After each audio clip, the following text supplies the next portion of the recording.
Hi friends, welcome back to Jisma ക്രാഫ്റ്റ്സിൻ്റെ മറ്റൊരു വീഡിയോയിലേക്ക് എല്ലാവർക്കും സ്വാഗതം.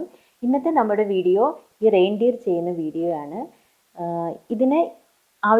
ഇത് ചെയ്യാൻ ആവശ്യമായ മെറ്റീരിയൽ എന്തൊക്കെയാണെന്ന് നമുക്ക് നോക്കാം. ഇതിന് ആദ്യം വേണ്ടത് ഈ റൗണ്ട് കട്ട് ചെയ്തെടുക്കണം. അതിനൊരു കാർഡ്ബോർഡ് വേണം. പിന്നെ ഇത് ജൂട്ടാണ് യൂസ് ചെയ്തിരിക്കുന്നത്. നമുക്ക് ജൂട്ട് വേണം. നോസിനായിട്ട് നമ്മൾ യൂസ് ചെയ്തിരിക്കുന്നത് കളർ ജൂട്ടാണ്, അതും വേണം. പിന്നെ രണ്ട് വേണം. പിന്നെ വേണ്ടത് നമ്മൾ ഇത് കട്ട് ചെയ്യാനായിട്ട് ഇങ്ങനെ ഒരു കട്ടിയുള്ള പേപ്പർ വേണം. അപ്പോൾ ഇതെങ്ങനെയെന്ന് നമുക്ക് കട്ട് ചെയ്ത് നോക്കാം.